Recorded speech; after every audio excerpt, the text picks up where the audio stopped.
Hello, my name is Kanis Fatima, and today I'm here to deliver a presentation about the importance of play in the early years of childhood development. Before I start my presentation, I would like to quickly acknowledge the traditional custodians of this land and pay my respect to elders for both present and past. For thousands of years, Aboriginal and Torres Strait Islanders people have passed on to their children the stories, songs, and games of their people.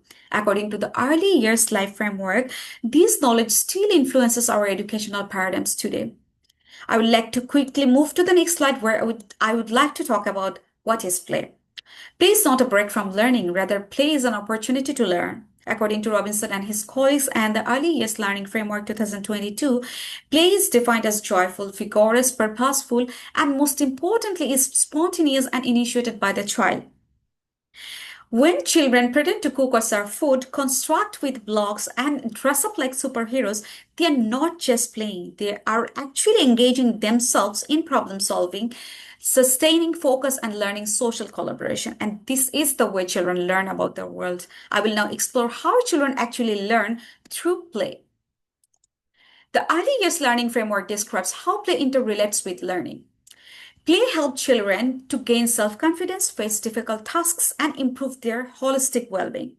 It is our role as a teacher or educator to create such an environment or circumstances that will allow children to have choices and exercise freedom. So, in this respect, play based learning is when children are given the chance to roam and explore on their own, while the teacher steps in strategically to deepen and broaden their understanding.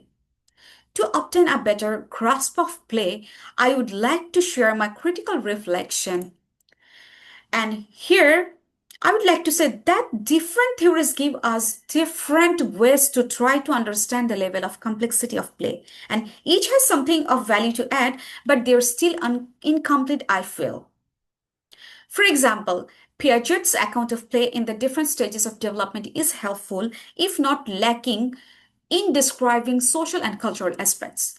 On the other hand, Vygotsky in 1978 claimed pretending play fosters self-control and learning in child's zone of proximal development. So the clincher is that there is too much scaffolding which limits a child's freedom.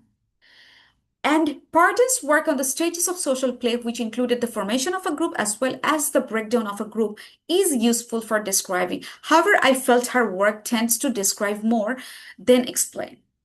As Malaguzzi and the Reggio Emilia approach pointed out, children use a range of languages, voice, movement, and art. However, it should be used sparingly and never as a gimmick. An instance of pretend play enhancing attention and self-discipline was provided by Bodrova and Leung in 2015. However, this is most effective if children have sufficient time, space, and materials to work with. So all these ideas serve to remind us to always encourage children's active and imaginative play. Now let's look at the many types of play that children are engaged in. The children engaged in various activities in a pluralistic manner, and each type of play fosters the development of targeted skill. For example, role of the dramatic play expands a child's imagination and enhances their vocabulary. Constructive play such as staking of tower or creating something with loose parts promotes their collaboration and strategy.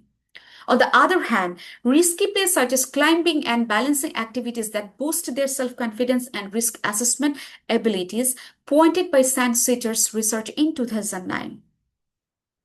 Playing rough and tumble games like chasing or pretending to be wrestling encourages their teamwork and fairness. Schematic play develops their reasoning and problem solving skills by employing patterns such as moving, combination, and wrapping. Last but not the least, monitored digital play fosters imagination and new communicative forms, as explained by Edwards and colleagues' work in 2012. Now, I would like to quickly move to the next slide where I would like to describe the significance of play. Every aspect of development is leading toward play. If we talk about the physical, then we can say that balance, strength, and coordination are improved by running, climbing, and leaping. In terms of cognitive, reasoning, memory, and problem-solving skills are enhanced with games, puzzles, and building activities. Social emotional role play helps children in sharing empathy and problem solving. Discussion, debate, and storytelling enrich their vocabulary and verbal expression. So, play fosters identity, well being, and prospects of formal schooling, as noted by UNICEF in 2018 and their counterparts at Early Year Life Framework 2022. As play is so important, how should educators encourage it? Let's have a quick look at it. What's my impression of the teacher's role while student engage in play? It's important to provide help while avoiding the need to drive the process. Early reading can be supported using props, menus, and store signs during drama play. As part of constructive play, we can teach them to sketch their ideas for construction, develop and realize their ideas. On the other hand, in the case of children, we can teach them self-control by helping them to formulate guidelines for risky play. Children engaging in rough and tumble play, we can help them learn how to control rough and tumble play and ensure how it is played in a friendly and fair manner.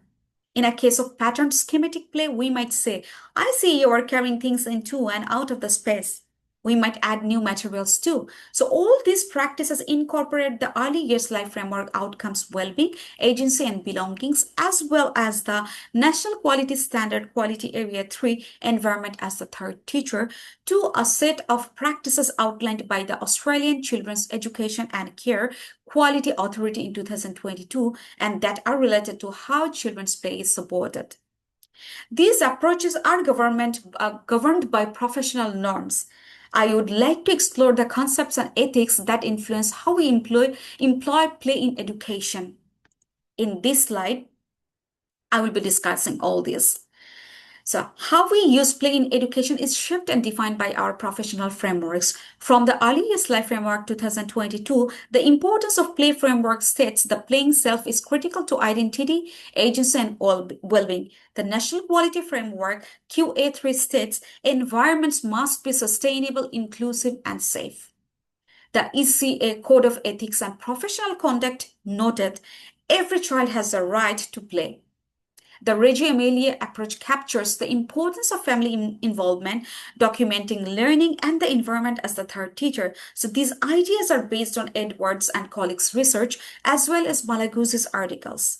This is all about my presentation, but before I finish, I would like to say play is the child's right, a pathway to learning, a foundation for well-being, identity, and agency. Also, I would like to add that play and learning happen simultaneously. A child staking blocks, pretending, or climbing outside is developing their resilience, problem solving, language, and confidence. As participants, families see their children at play and appreciate their development as capable, confident, and curious lifelong learners. This is all about my presentation. Thank you so much for listening to me.